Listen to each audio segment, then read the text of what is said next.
If a girl ghosts you, try this. Instead of wondering why she didn't respond, assume the reason is because she didn't think you were on her level. I know it's harsh, but it's often true. Pay her no more mind and use this as fuel to up-level yourself. Then, if you run into her down the road, she will see that it was actually her loss, not yours. You single?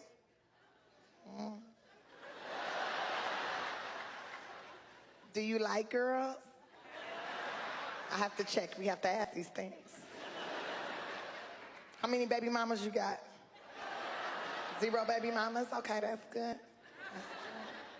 How many kids you got? 0? Okay, good, good. Have to check. You have to check. You be like, I got 0 baby mamas, but I do got a wife. Do you got a wife?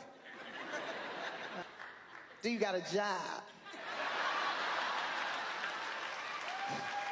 These are the series of questions that I ask men.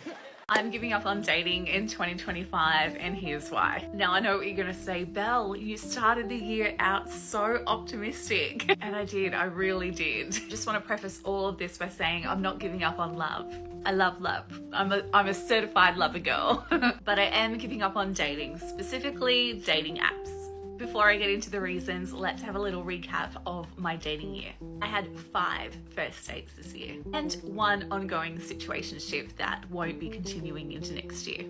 Out of those 5, I was ghosted by 3 of them, 1 cheating scandal, and 1 that I thought was literally my next husband. Turns out he did not feel the same way. If we think about the positives, all of them were lovely men in their own way. The one thing that I think that they've all had in common is they really enjoy being on the dating apps. I think some people really enjoy the excitement of matching and meeting with new people, seeing what is just around the corner, seeing if they can find someone better. And look, if that's the way they want to live their lives, then they should absolutely do so. And don't get me wrong, dating apps absolutely have their place. It can be really fun, but they do require an energy and time investment. And with my whole philosophy of really only investing time in things that I get joy from, I just don't want to continue to go through the process of matching and chatting and not really getting anywhere. So in 2025, I am pouring all of that energy back into me and the things that bring me joy, my career, my girls, my friends. And feel free to send your brothers, friends, bosses, dads my way in 2025, but if you do happen to see me on a date, it is not going to be with a man from an app. I had a conversation with a guy recently, a very successful gentleman. I found this really interesting and I thought, do you know what, let me just share it with you girls so that you can really understand how men think, and hopefully you can take something away from this wherever you are on your journey, whether you're in a relationship right now, whether you're just on the dating scene, whether you're just in your single girl era and just living your best life, whatever it may be. Just listen to this and take what you need from it. So I was having a conversation with this really successful gentleman. He's living in the UK, living in central London, in a really nice, like, central London property in, like, Park Lane. He's a diplomat. He's obviously making really good money. He takes care of himself. He's well groomed. Anyway, we can say he's a high value man, right? He kind of goes in the high value man category. This man, when I tell you the way that he was talking about another female, it was as if he was incredibly intimidated.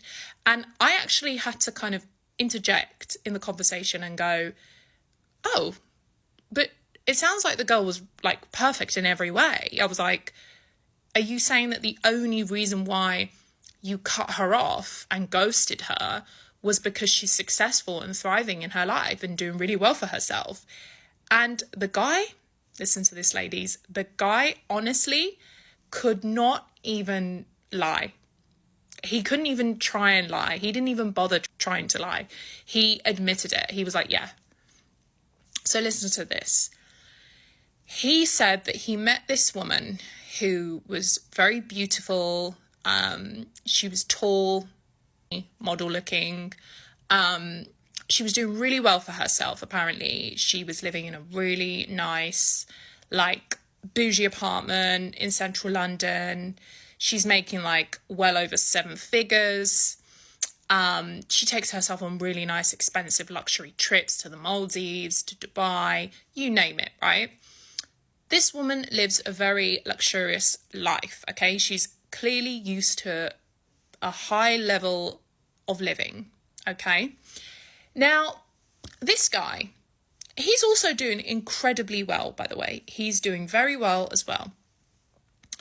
This guy openly admitted to ghosting this woman just because she was doing well for herself. I asked him, I said, was there something that felt off about her? Did you not like something about her personality? Did something turn you off? He was like, no. He was like, no, she was great. Also, let me just add that they had a conversation and they had planned to go away together. This guy ghosted this woman because he did not want to go away with her. She had basically suggested for them to go to Tulum. He was like, sure, and he had like an American accent. He was like, sure. I mean, he's like, I thought about it and I thought, sure, I can take like 30,000 pounds out of my money right now and, fly her to Tulum and just have this great holiday with her. But then he's like, when I come back, I'm thinking of how I'm going to maintain that. How am I going to sustain that? How am I going to give her the life that she's already used to? Sorry about my accent. Vibes. Hey, you guys get the drift, right? You guys get it. When I tell you, I was not even shocked. I wasn't even shocked, girls. I wasn't even shocked because that is literally men for you. That is men in a nutshell. Never, ever, ever think that you're less. Never, ever think that the man ghosted you because you're not beautiful or you don't have great qualities or you're not wifey. No. Majority of the time, men are leaving amazing, beautiful, successful, women who have so much going for them purely because of their own insecurities. This guy clearly was incredibly insecure and could not handle a woman who perhaps didn't really need him, or he felt like maybe he wasn't able to sustain her life and be able to give her the life that she wanted. But yet they never had a conversation about whether he was going to provide for her, whether that she was completely fine with that. Well, you could ask, why do they continue to watch your stories? Because your brain is still low-key hanging on and looking to confirm the hope that they still care. Or you could ask, why do you continue to check through the list of people watching your stories for them? And why do you continue to give them access to your social media if it's obviously stealing your peace? Or better yet, ask, what? What did they do? Ghosted you. What do you believe in? Honest communication and integrity. What did they give you? A disingenuous lack of communication. What do you need to do with a relationship that does not align with your value system? Cut it off. Why questions tend to be attached to our attempts to hang on to our past. What questions tend to give us solutions for the future. Wistfully lean out my window and watch the sunset on the lake. If a man is ghosting you and you are going crazy, dear God, please do this. When a man ghosts you, as a female, we have an urge for some reason, something's telling us inside that we need to tell them that we saw something. We saw something with them, or we thought that they led us on, and we want an explanation. That voice is going to make us want to text him, call him, have any sort of context with him so that we can have some sort of knowledge or explanation for all of this. But no answer is an answer. No response is a big response. Let that sink in. You are not his mother and you are not there to tell him and teach him what he likes and what he wants. Of course, it's normal to feel like you're not good enough and you want that validation from someone. But we need to ask ourselves, why are we letting one single man upset us that much? One single man when there are billions and millions of men on this earth. We all have a choice. And that man had a choice. He had a choice to either explain to you that he is going to go ghost, that something's happening in his life, that you are not the one. Whatever that reason may be for his ghosting, he had a choice to tell you that and be a man. But he chose that easy way out. He chose to just ghost you and never respond. And what on earth does that say about him? Him not respecting your time, him not giving you any explanation to anything, him choosing the easy way out. This man has clearly some sort of issue without being able to be a man and step up to the plate and explain himself physically, emotionally, whatever that may be. But this would happen sooner or later in the relationship if you ever get there. He would take the easy way out. Maybe he'd take the easy way out and do something stupid. Maybe he would take the easy way out again and then ghost you further down the road. If you hop back into that conversation and says hello after a month's time or after a year's time, please, girl, do not let him waste any more of your time, because if he's choosing the easy way out now without respecting you, he's going to do it again. And let's save ourselves from that. I was like to my friend, you know, it's so hard dating in your 20s. And he went, oh, wait till your 30s. And I'm just like, what do you mean, your 30s? And he goes, well, only the weirdos are left because everyone good has been paired off. And you don't want to be stuck with one of those weirdos. So instead, what you do is wait for people to get divorced. And I'm just like, what? And he goes, yeah, you only want one divorce as well. I'm like, only? Yeah, because the people who have had multiple divorces have commitment issues and you don't want those. And I'm just like, okay, so like forget body count, partner count. There's divorce count? Oh my God, I don't want to turn 30. If you're a dude with really high standards in dating and you're a nice guy, you're gonna fucking ruin someone's life. And this is how it goes. You start dating a girl, say she does something like she vapes, right? And that for you is a red flag, you don't like it, but you're like, she's got other qualities I like, maybe I can overlook it, right? So you keep going, you keep dating her, she's getting her feelings involved with you, you're kind of getting your feelings involved with her, but you're not all the way there because she vapes and there's some other things that you've kind of turned a blind eye to because you like her, right? So you're a nice guy, so you're kind of just making it work and you do like her, she likes you, the feelings are flowing, and then you're like, man, I don't know if I can be with this girl for the rest of my life because she vapes, you know, and maybe that will never change, right? So because you've been a nice guy and you've settled, that's really the issue here, is you're lowering your own standards for yourself and who you want to date, that you're going to have this girl get into a relationship with you and then you're going to end it because you weren't strong in the beginning when you should have been, and you should have said no, you should have let her go on her way, but you couldn't do it. Oh, hello, welcome in. What's your name? Corey. Corey, how old are you? I am 25. 25, and what do you do, Corey? I am an entrepreneur and a real estate investor. Okay. And a model. But, you know, a lot of multiple things. You know. Okay. And so, Corey, what do you look for in a man? I look for a genuine, basically the opposite of me. So basically I could describe me, and that's what I would love in a man. So attentive, caring, kind, genuine, down to earth, you know, and caring. Okay. Really, really caring. All right. And so what do you like to do for fun? I love to sew and draw. Okay. That's what I do at my fun time. Nice. And so, like, I clothes. made dresses. So I made this. All right. That is a beautiful dress. Yes, ma'am. Okay. So, Corey, not one balloon has been popped yet. So, I'm going to actually switch it on over to you now. Okay. So, sir, if I can have your toothpick. Thank you very much. Let me hand this over to you. So, first round, I know is always a little bit hard because you're going to have to do it just strictly off of looks. You don't know them or anything like that. So I'm going to have you pop 2 balloons of 2 guys who are not your type. Okay. Yeah, you can still pop those 2. We'll go back to him shortly. And you can pop the 2, and then I'll go ahead and ask you why you ended up popping. Okay. Okay. You just go whenever you're ready. Just go. Yeah? Okay. Just based off of looks. Strictly off looks, Just yeah, for this strictly off first looks. round. 2 of them. Okay. 2. Yes, ma'am. I don't know you guys yet. I'm just gonna. Okay, and 1 more. I'm sorry, baby. Okay. All right, so let's stay over here. If we can have your name and how old you are. My name is Madid and I'm 32. And what do you do? I'm in finance. I do compliance analysis, but I'm also an entrepreneur. A lot of side gigs. All right, nice. Okay. All right, and so Corey, why did you end up popping his balloon? Just the attraction level. It's not there for me. Okay. And so, that's about it. Okay. That's all I can say. Hey, I respect that. All right, and now, why did you leave your balloon unpopped for her? She's a gorgeous woman,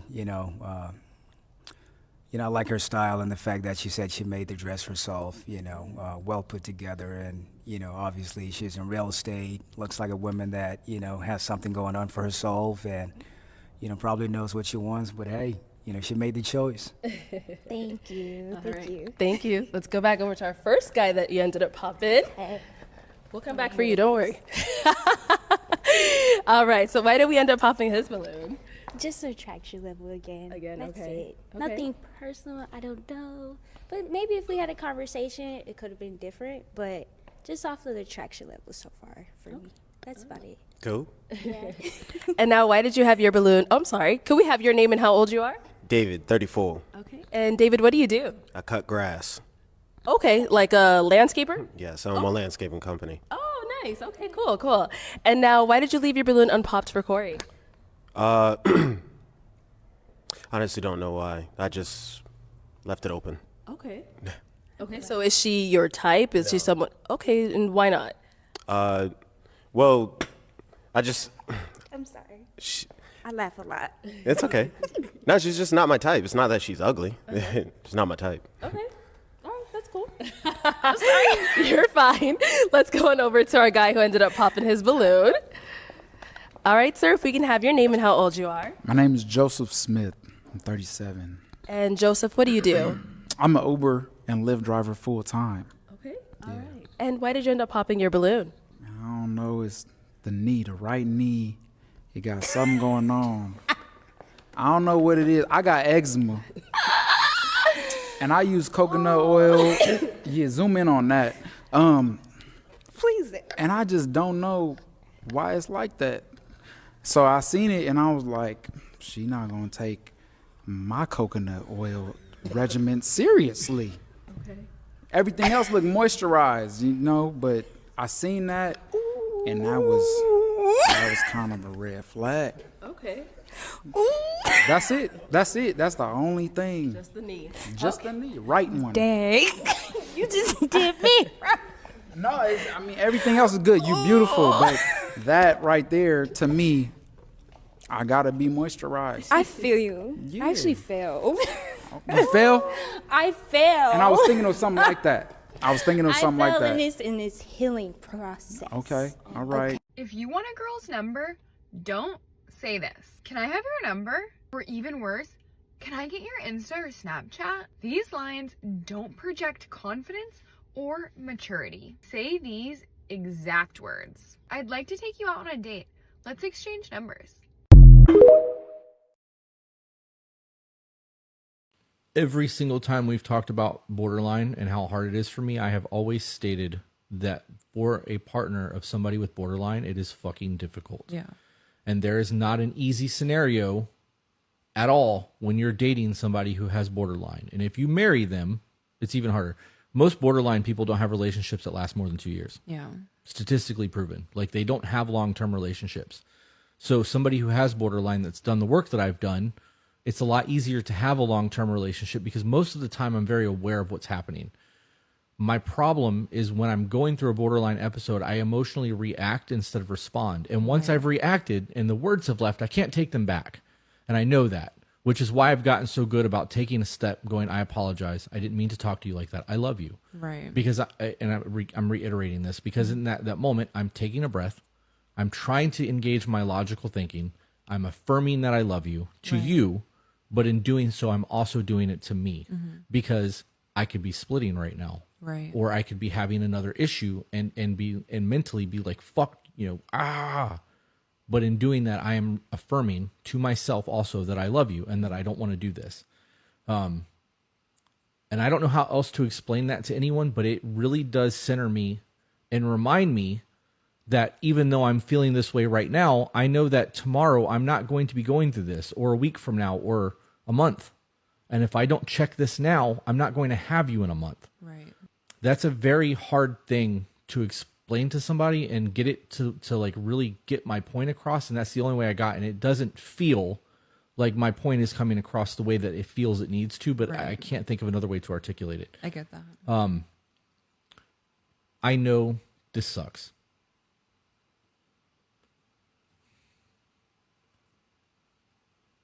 Because I know how hard it is to have borderline, and because of the books that I've read about partners of people with borderline, because I do want to understand your side of things.